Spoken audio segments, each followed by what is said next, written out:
black woman was shot the other day in her home by a deputy sheriff. The deputy has since been charged with murder. You said police would get immunity from prosecution if you win. Why should someone like that officer have immunity, in your opinion? Immunity? I don't know the exact case, but I saw something, and it didn't look good to me. It didn't look good to me. Are you talking with the water, right? Yeah, well, police unions are not backing this person either. But again, why would... They're going to be charging the officer. I guess they're charging the officer. So why should he receive immunity? Well, he might not. I mean, it depends. It depends on what happens. I'm talking about people that are much different cases than that. We need people to protect ourselves. And by the way, in Chicago, as an example, a few weeks ago, July 4th weekend, they had 117 shootings and 17 deaths. Nobody wants that. Nobody wants that. We need to have our police officers have the respect and dignity back. In this particular case, I saw something that didn't look good to me. I didn't like it. I didn't like it at all. So, can you get a little more specific back to the immunity question? Who would make those Well, right now, for the most part, people are protected by their unions, by their police unions, or by their police departments. But I'm saying if I felt, or if a group of people would feel that somebody was being unfairly prosecuted because the person did a good job maybe with crime, or made a mistake, an innocent mistake. There's a big difference between being a bad person and making an innocent mistake. But if somebody made an innocent mistake, I would want to help that person. What would those exceptions be? What would determine you go after somebody and it's a very close call and it's very dangerous. And you know, they have, the policeman's life and woman is a very difficult thing because sometimes you have less than a second to make a life and death decision, and sometimes very bad decisions are made. They're not made from an evil standpoint, but they're made from the standpoint of they made a mistake. I feel like there are people who heard that and they were like, I like his answer. Who do you think thought that? I just feel it. There's a feeling in my soul that there are people who like his answer. Oh, you mean police? Absolutely. Police officers. But does that make sense to y'all, what he's saying? Did any of that make sense to y'all? It's just rambling. No, it did. It made sense to me. He's saying that if you made an innocent mistake, he wants to give you immunity. So he's gonna. So he'll judge. So he'll be the judge, the jury, the arbiter of all things. Yeah. And so I would have liked to follow. I guess I would have liked the follow up to be like, okay, well, you said the Sonia Massey thing doesn't look very good. What about them? Would that be considered a mistake? Well, he did say in there that it looked very bad. Right. So now I'd like to know. So that would be. So then he's saying he's not going to give all police immunity. Is that what he's saying? He's going to pick and choose. That's what it sounded like. Right. So I'd like to hear the ones when he wouldn't, because clearly if there's one that you would say was more than a bad mistake, I think the Sonia Massey case would be a pretty obvious example of that. Fact. She was crouching, hiding her face. She called them to come to her house. Wouldn't this be one? Which is why I wanted to play it and also hit the button. Congratulations, you played yourself. Because it doesn't make sense to me. Not at all. And I wanted to see if I was the only one. No, she asked him for clarity on the exceptions that would get immunity. He ended up answering the opposite. Well, that's a button also. So I'm glad you got there for me because that was going to be my next thing. Yeah. Wow. The lack of answering questions is wild. Yeah. No, I have to say this, we've never seen. That was actually the most answer he gave all day. I'm not kidding. That was the most direct answer. Everything else was literally they'd ask a question, he'd go to a different subject. So that one, he actually stayed near the subject at hand. There are other ones where he just goes right into his talking points about other subjects. Do you have the January 6th clip, Johnny Culture? Please. I do. The candidate of Law and Order. Yeah. When Time Magazine asked you if you would consider pardoning all the rioters, you said, yes, absolutely. Sure. You called them patriots. 140 police officers were assaulted that day. Their injuries included broken bones, at least one officer lost an eye, one had 2 cracked ribs, 2 smashed spinal discs, another had a stroke. Were the people who assaulted those 140 officers, including those I just mentioned, patriots who deserve pardons? Well, let me bring it back to modern day. Like about 5 days ago, we had an attack on the Capitol, a horrible attack on the Capitol. You saw the people that were protesting and spraying these incredible monuments, bells, lions, all these magnificent limestone and granite with red paint, red spray paint that will never actually come off, especially in the limestone. It will never, I'm a builder, I know about this stuff. It'll never, you'll see it in 100 years from now. They viciously attacked our government. They fought with police. They fought with them much more openly than I saw on January 6th. What's going to happen to those people? What's going to happen to the people in Portland that destroyed that city? But sir, my question is on those. What's going to happen to my the question people is that on tried those to rioters who assaulted Excuse officers. Me. You have to would you pardon what's those going to people? happen? Oh, absolutely, I would. You if would they're pardon innocent, those?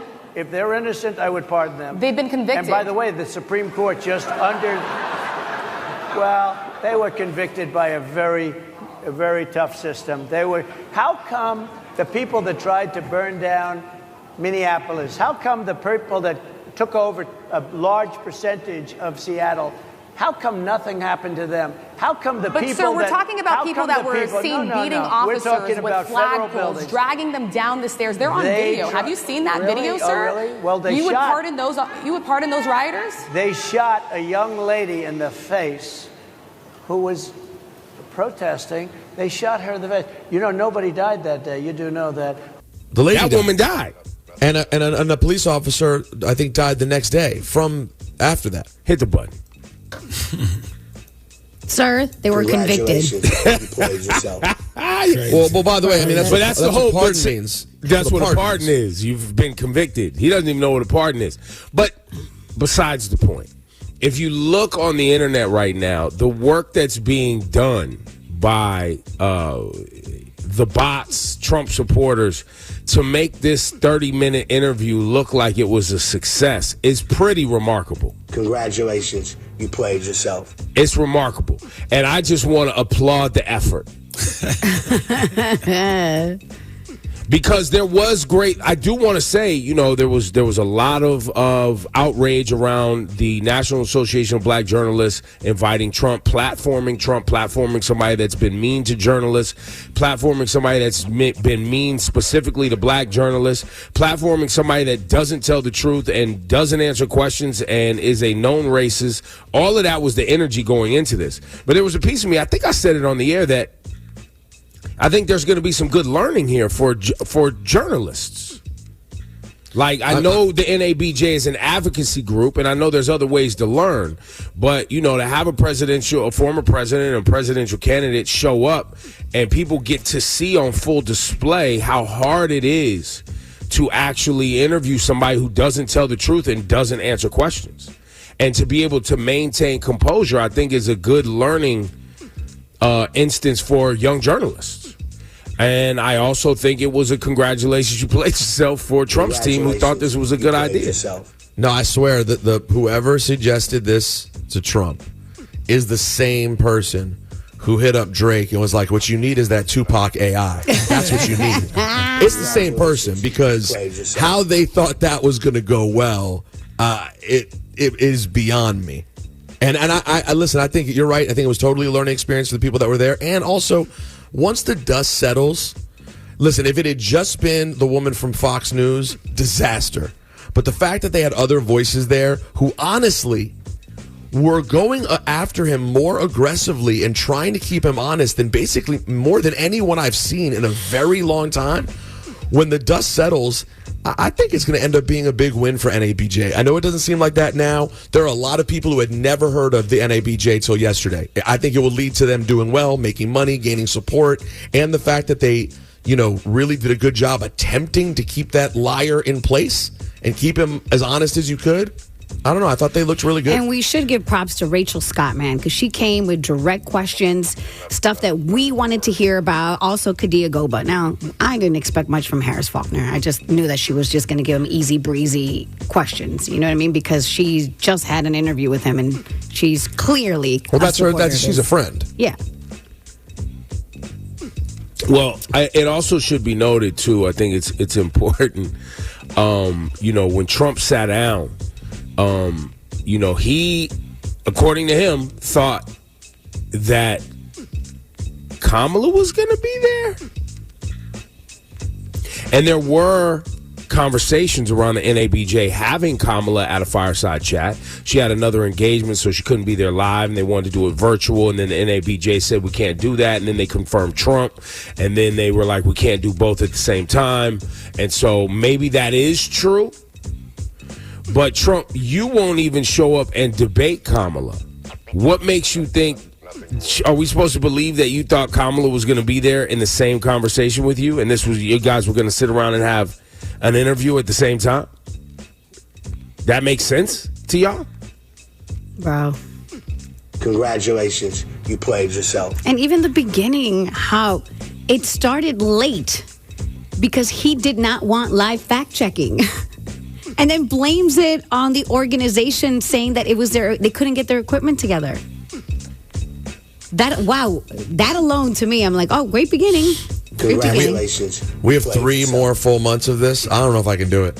Which part? I'm already bored of just the Trump, us just. What, because it's the same routine? It's the same routine, and it's like we're getting dumber talking about it. Like, all we can do is... Well, we could also do what people who don't like us talking about it want us to do.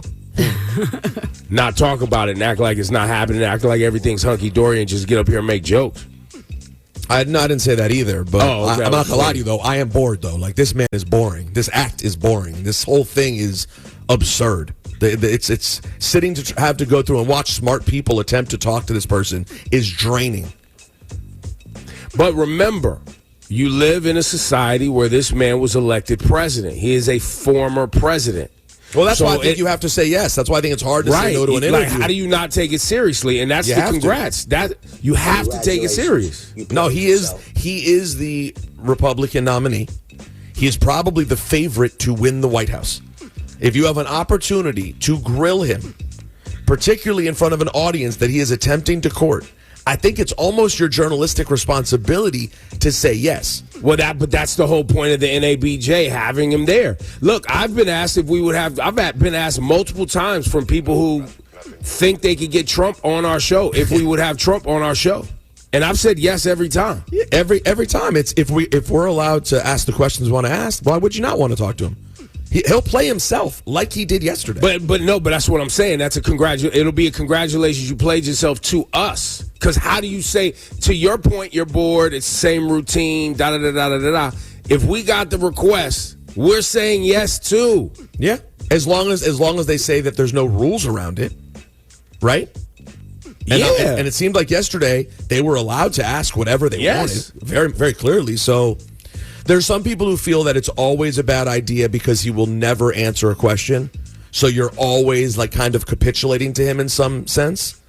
But I didn't feel that was the case yesterday. I felt like, yeah, he can always try to talk around it, but he sounds stupid. To your point, Ebro, he never makes sense. So the more that he exposes himself, that's on him.